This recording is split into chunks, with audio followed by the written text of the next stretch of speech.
fechando um pouquinho nossos olhos físicos, despojando nossos corações dos nossos problemas do dia a dia, que bem sabemos são tão importantes, mas que nesse instante nós vamos deixá-los de lado e voltar nossos pensamentos apenas para a figura divina do Mestre Jesus,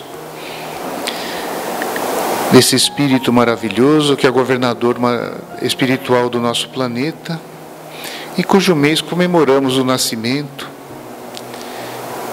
que é apenas uma referência, bem sabemos que nem deve ter sido nessa data, mas que o importante são as coisas boas que Ele nos deixou, o seu carinho com o mundo até hoje, sua ocupação com o nosso planeta. E por tudo isso nós te agradecemos, Mestre Divino, e te pedimos forças para que sempre que descompreendermos o teu Evangelho, sempre que sairmos da lei divina, que possamos nos recuperar, trilhar novamente o caminho do progresso, do perdão, da paz, que saibamos lutar contra esses inimigos internos nossos que atrapalham o nosso progresso, para que estejamos cada dia mais próximos de Ti. Permita-nos compreender a todos, entendermos toda a humanidade como nossos irmãos e cada dia acordarmos melhores do que no dia anterior. Muito obrigado, Mestre amigo. Fica conosco hoje e sempre e dai-nos a Tua permissão para iniciarmos o nosso trabalho doutrinário desta tarde. Que assim seja. E hoje temos a grande satisfação de ter conosco a nossa companheira, que é a trabalhadora da casa, Rosmari, que vai nos falar sobre o Evangelho de Jesus. Jesus te ilumine. Boa tarde a todos. Neste momento, então, nós vamos pedir a esse Mestre querido que nos envolva na sua aura luminosa, nos trazendo muita paz aos nossos corações e sabedoria às nossas mentes. Nosso tema, o Evangelho de Jesus. Para nós iniciarmos a nossa reflexão nesta tarde, quase noite, chegando noite, nós vamos relembrar algo da história da religião e da religiosidade humana.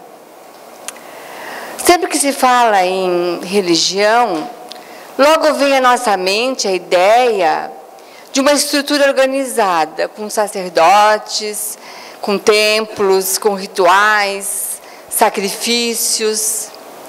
Sacrifícios estes que eram oferecidos a Deus como uma troca, um toma lá da cá, uma barganha com Deus. Então, por exemplo, se há uma seca, é oferecido um determinado sacrifício ao Deus da água ou ao Deus da fertilidade, na esperança que eles resolvessem aquele problema concreto, aquele problema material no qual nós estávamos vivendo. E assim foi por milênios a religiosidade humana.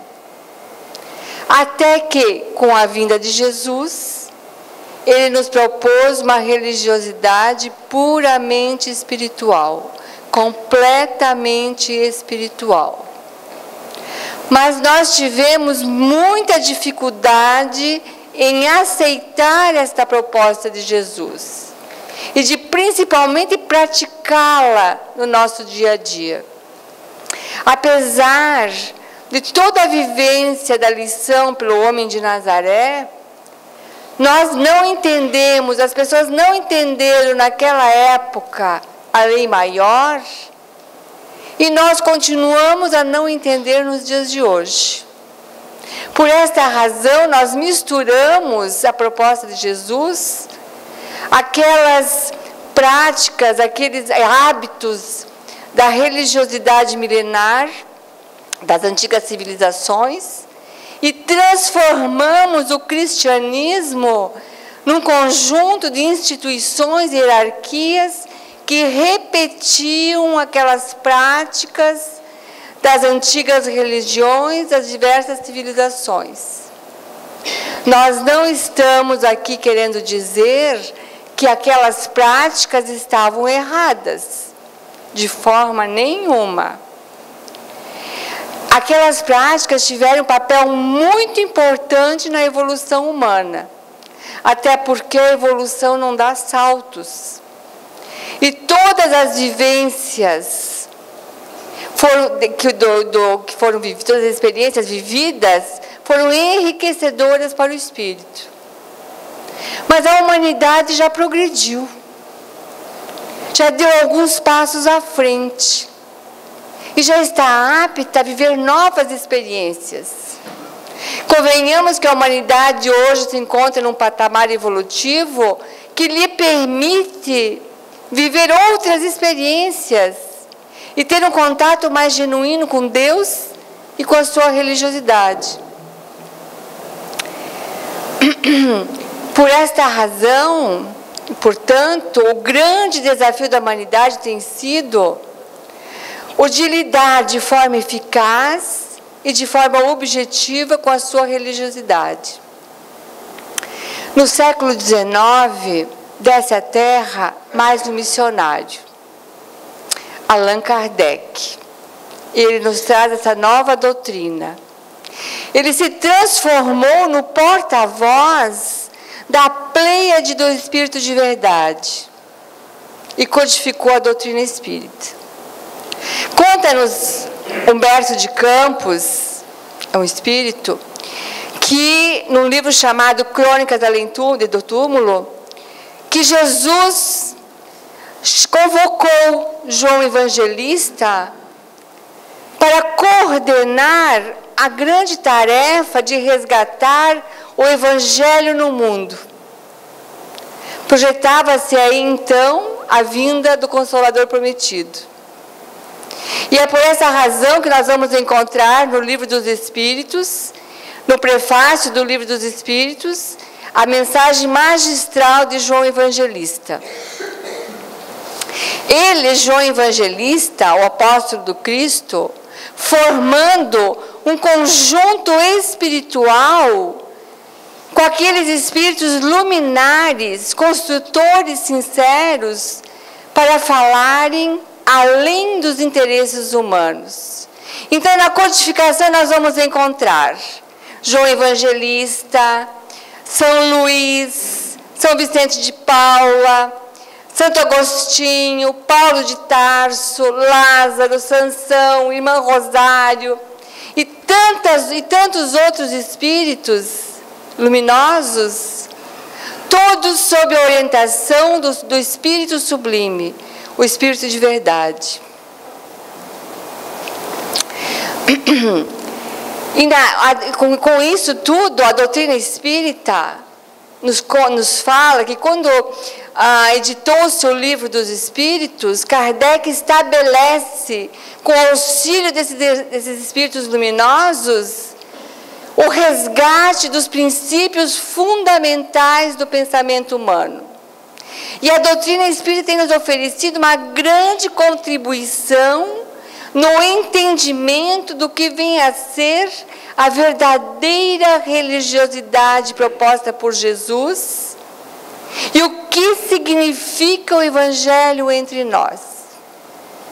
Quando Allan Kardec codificou a doutrina espírita, ele nos trouxe uma proposta diferente. Na coordenação da evolução do planeta Terra, há um Espírito, Jesus. E na questão 625 do Livro dos Espíritos, eles vão nos dizer, esses Espíritos luminosos, que Jesus é o modelo de perfeição que o homem pode aspirar aqui na Terra. Então, quando a doutrina espírita se fez presente no mundo, um farol luminoso apontou para Jesus. Porque até então, e ao longo dos séculos, nós nos acostumamos a ver Jesus como de uma forma muito limitada, como um líder religioso, como um fundador de uma religião, ou como um dispensário de dádivas e milagres. Quando o Espiritismo surgiu no mundo, nós aprendemos que Jesus é o nosso modelo e o nosso guia. Conta-nos que certa feita Jesus estava junto aos seus discípulos, conversando com os seus discípulos, que era o que ele mais gostava de fazer, e em dado momento ele parou e lhes perguntou: quem sou eu para vocês? E nós temos a impressão de que Jesus continua fazendo esta pergunta. Continua perguntando para cada um de nós: quem eu sou para você?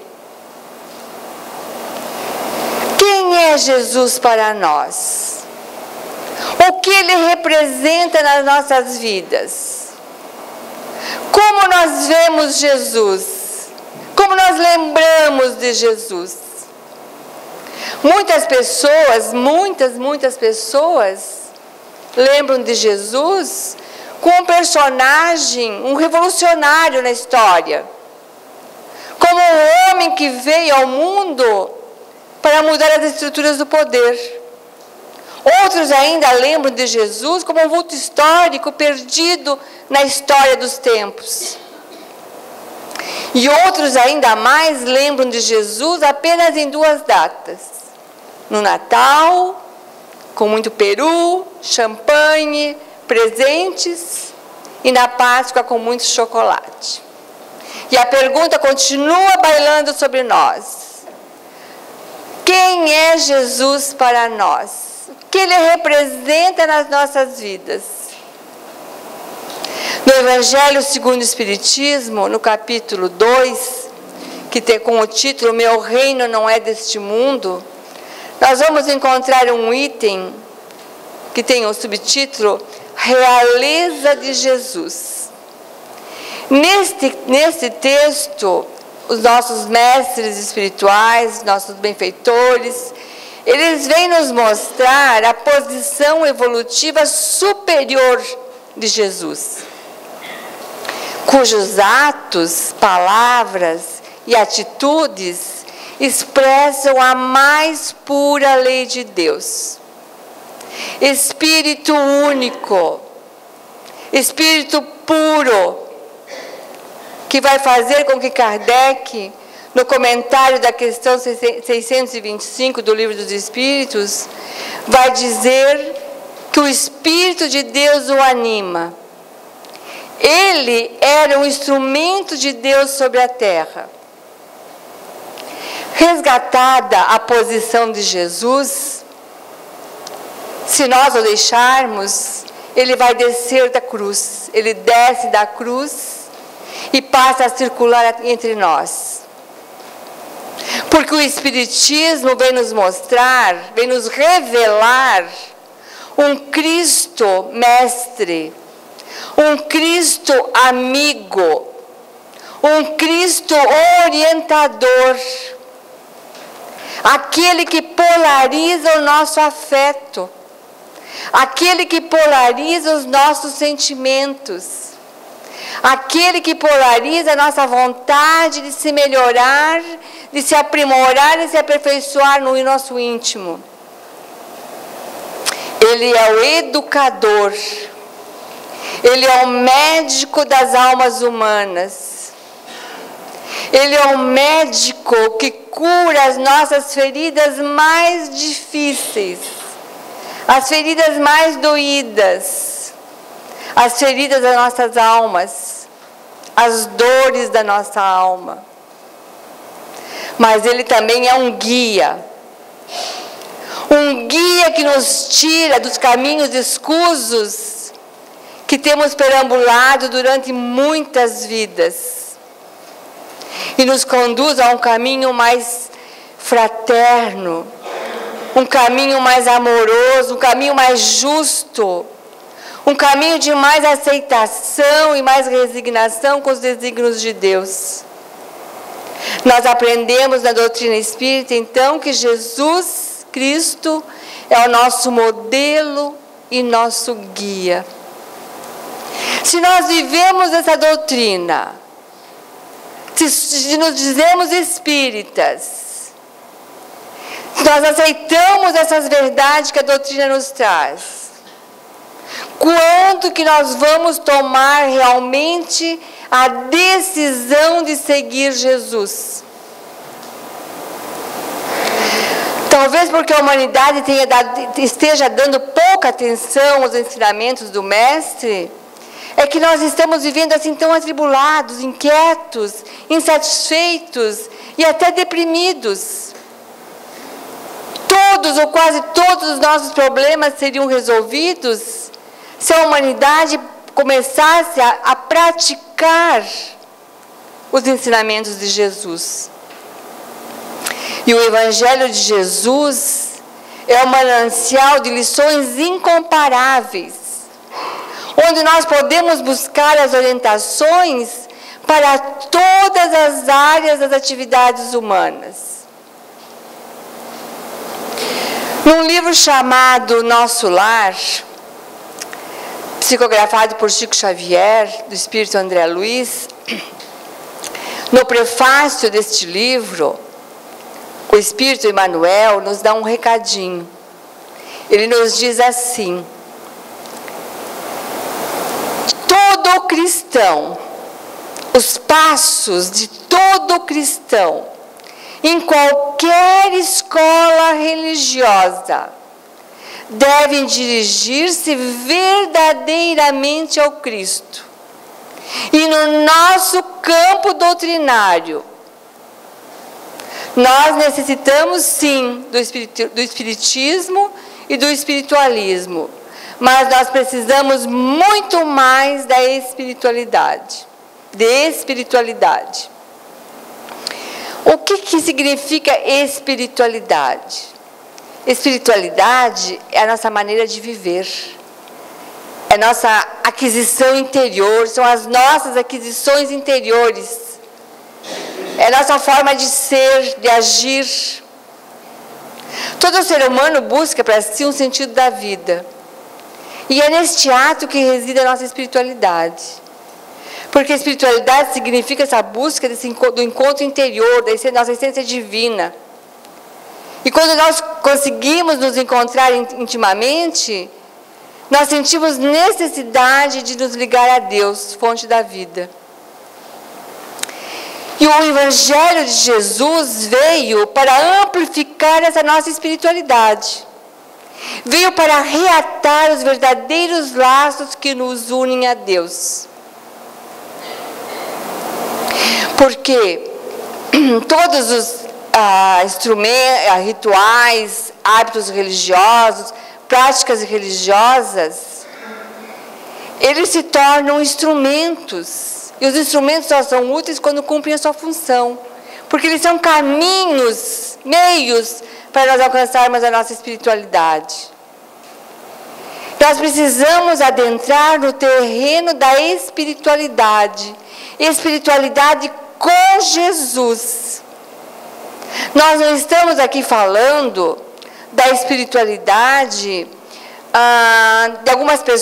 que algumas pessoas possuem, da curiosidade do mundo espiritual, de como é o mundo espiritual, o que acontece no mundo espiritual, quando se morre, para onde se vai, se a gente vai comer, a gente vai se vestir, o que se faz no mundo espiritual.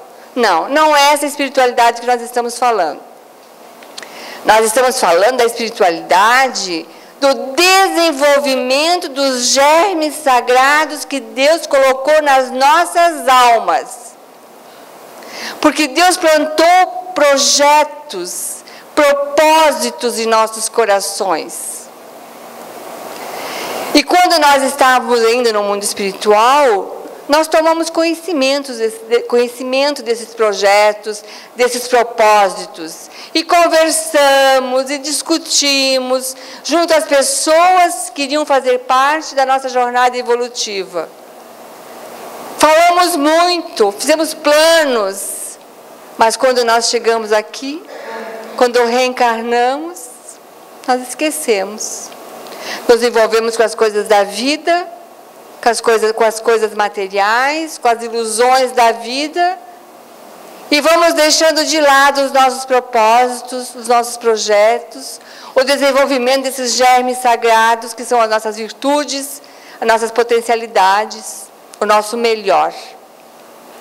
E muitas vezes essas sementes plantadas por Deus em nossos corações acabam secando e não desenvolvem. Ao invés de germinar, de se tornar uma árvore frondosa, acabam secando. Aqui nós podemos fazer uma analogia, lembrando a parábola do semeador, que acho que todos nós conhecemos. Que quando Jesus diz que o semeador sai a semear, e uma parte das sementes caem à beira do caminho. Vêm as aves do céu e as comem. As pessoas que agem com as sementes dessa forma, são aquelas que ainda vivem na superficialidade, que não se importam com as coisas do Espírito. Outra parte das sementes cai entre os pedregulhos, que não tem terra profunda, até germina e cresce, mas o sol vem e seca. São aquelas pessoas que até se lembram das coisas do Espírito, têm vontade, começam a despertar, mas logo se desestimulam. E aquelas sementes que caem entre os espinheiros que as sufocam, são aquelas pessoas que ainda vivem no materialismo, no desamor, na rebeldia, que o amor, os germes sagrados que tem dentro de si, acabam sufocando devido ao desamor. Só a outra parte caiu em terra firme, em terra boa. São aqueles que já despertaram para as verdades espirituais, que buscam o sentido da vida, que sabem que a vida é uma dádiva de Deus para a nossa evolução. Então nós temos que procurar nos posicionar onde que nós estamos nessa parábola.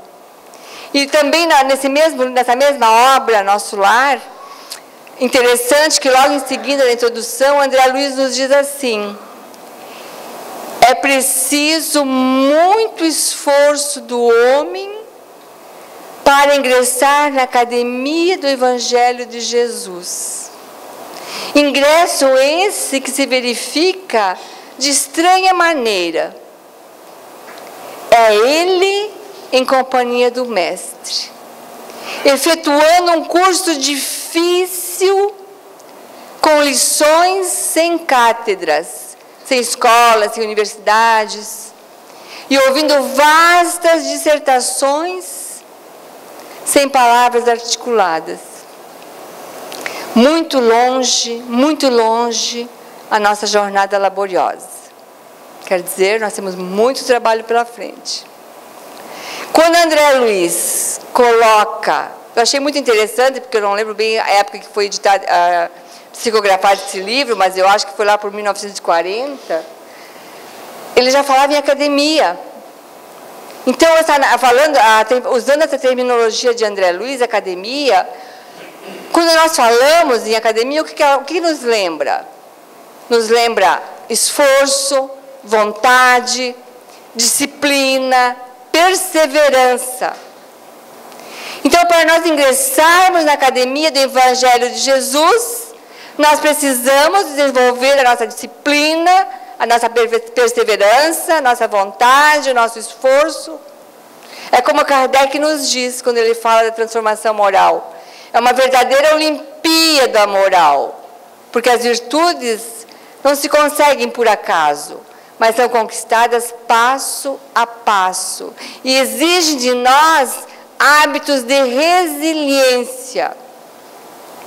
Então, quando nós nos dispomos a ingressar na academia do Evangelho de Jesus, é Ele e nós, só nós e Ele, aprendendo lições difíceis, sem cátedras, e ouvindo dissertações sem palavras articuladas. Então, é nós ao lado daquela pessoa difícil, aprendendo os ensinamentos de Jesus. Porque Jesus, na sua academia do Evangelho, vai nos ensinar, através das pessoas, das circunstâncias e dos acontecimentos que cruzam o nosso caminho. É É nós ao lado daquela pessoa prepotente, rancorosa às vezes, teimosa, reclamadora, difícil de se lidar, que mexe profundamente conosco.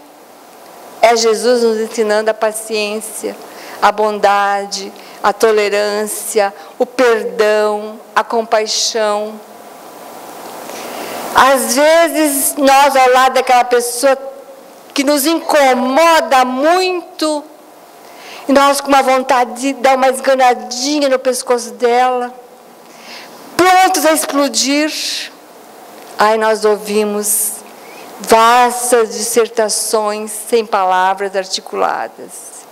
É Jesus nos inspirando. Calma, paciência, bondade. Não entre no seu estado de irritação. Trate-o com bondade. Ajude-o, que você também será ajudado. É dessa forma que ele vai nos ensinar. Através das pessoas e circunstâncias que cruzam o nosso caminho. E é como diz André Luiz, para ingressar nas fileiras do Cristo, nós não precisamos de cátedras e nem de palavras articuladas, porque esta relação acontece na intimidade do ser. O modo de se lidar com o Evangelho é interior e não exterior. E o processo acontece desde o momento em que nós despertamos pela manhã até o momento em que nós vamos deitar à noite. É durante todo o dia. O que nós pensamos durante o dia? Que tipo de pensamento está fazendo parte do nosso dia? Pensamentos bons, amistosos, de violência, de amorosidade, de raiva? O que nós pensamos das pessoas? O que nós pensamos das situações? Quais são as situações que mais nos atraem? Como nós agimos? Nós agimos ou nós reagimos no nosso dia a dia? São esses questionamentos, essa é a contribuição que a doutrina espírita vem nos trazer. Esse mergulho dentro de nós. E nos perguntarmos, quanto que eu já caminhei depois que eu conheço o Evangelho de Jesus? Quantos passos já dei efetivamente à frente depois que eu estou conhecendo o Evangelho? Quanto que eu já caminhei? É preciso fazer esse mergulho dentro de nós. E nunca é demais nos lembrarmos agora da questão 919 do Livro dos Espíritos. Quando Santo Agostinho nos conclama essa tarefa. Os Espíritos luminosos vêm nos colocar que a chave do progresso individual é o conhecimento de si mesmo. O autoconhecer-se é fazer esse mergulho dentro de nós, profundamente, buscando as nossas más inclinações, tendo a coragem de admitir as nossas más inclinações, para então dominá-las e assim transformá-las em sentimentos superiores. E quando Jesus, no Evangelho de Mateus, nos convida a fazer aquele convite maravilhoso, vinde a mim todos vós, que andais cansados e sobrecarregados, que eu vos aliviarei. Aprendei comigo que sou manso e humilde de coração. Ele está nos convidando a aprender essa tríade, o amor, a mansidão e a humildade. Que só quando nós aprendermos o amor, a mansidão e a humildade, é que nós vamos realmente nos libertar da opressão e do cansaço, criados por nós mesmos. Porque se nós analisarmos essa tríade, essa proposição de Jesus, por dedução nós vamos chegar a uma outra tríade. Por que nós estamos tão cansados, oprimidos, tristes, amargurados? Aí vem uma outra tríade, o desamor, a rebeldia e o orgulho.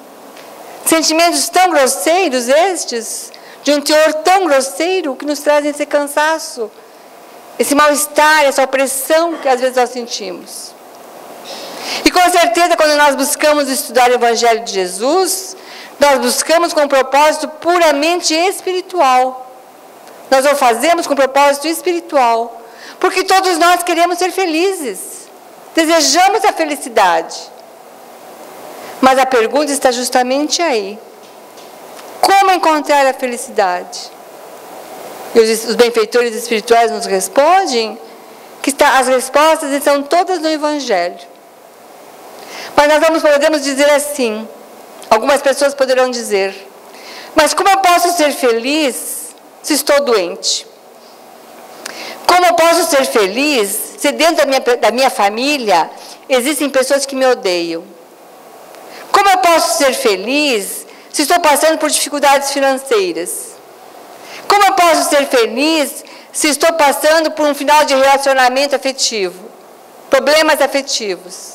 Se tem uma doença que não cura nunca? Como eu disse antes, as respostas dos vizinhos mestres estão todas no Evangelho. E por certo alguém dirá, mas o Evangelho é tão difícil de estudar, tantas alegorias, figurações, simbologias. Aí nós perguntamos, e o Evangelho segundo o Espiritismo? Que tanto nos elucida, nos esclarece, orienta. O Evangelho segundo o Espiritismo, ele vem resgatar a pureza dos ensinamentos de Jesus, a essência moral da sua lição. É através do Evangelho segundo o Espiritismo que nós vamos aprender o valor da humildade, o valor da paciência, o valor do perdão, o valor da compaixão, o valor da caridade. A caridade que deve fazer parte do nosso dia a dia. A caridade em nossas vidas é a prática do Evangelho nas nossas vidas. Não são os rituais que são as práticas do Evangelho, mas sim a caridade. Caridade para conosco mesmo, com o nosso semelhante, com o meio ambiente, com a vida. E eu gostaria de deixar mais uma dica, digamos assim, de outro livro maravilhoso também, chamado Agenda Cristã, psicografado também por Chico Xavier e a autoria espiritual de André Luiz. E no prefácio deste livro, o prefácio também de Emmanuel, ele diz que esse livro é o resumo claro e objetivo do Evangelho. Então, nesse livro, há duas frases muito fantásticas, que particularmente eu gosto muito. A primeira frase diz assim, se você tiver uma semana de conhecimento do Evangelho, você já sabe o que fazer. Porque ele se torna um roteiro na tua vida, um caminho nas nossas vidas. E a segunda frase, a virtude não é uma boca que fala, mas um poder que irradia de dentro de cada um de nós. Então, quando nós buscamos estudar o Evangelho de Jesus, com certeza nós não buscamos para nos tornarmos papagaios que repetem as frases de Jesus. Nós buscamos com esse propósito espiritual de buscar essa força que vai irradiar de nós, esse poder que vai irradiar de nós. Porque nós falarmos de humildade é uma coisa, e estar ao lado de uma pessoa humilde é bem diferente. Nós ouvirmos um discurso falando sobre o amor é uma coisa. Agora, nós recebermos um abraço daquela pessoa que nos ama é bem diferente. E o sonho de Jesus é que nós nos tornemos cartas abertas do seu Evangelho. É chegar aquele dia que as pessoas possam ler o Evangelho em nós. Então, meus queridos amigos, já fazem mais de 2000 anos que nós estamos ouvindo os ensinamentos de Jesus. Quantas encarnações nesse período todo? Muitas, certamente. Mas se até agora os ensinamentos de Jesus ainda não calaram na sua alma, não chegaram no seu coração, abra seu coração na tarde de hoje. Sinta a sua presença. Sinta a sua aproximação.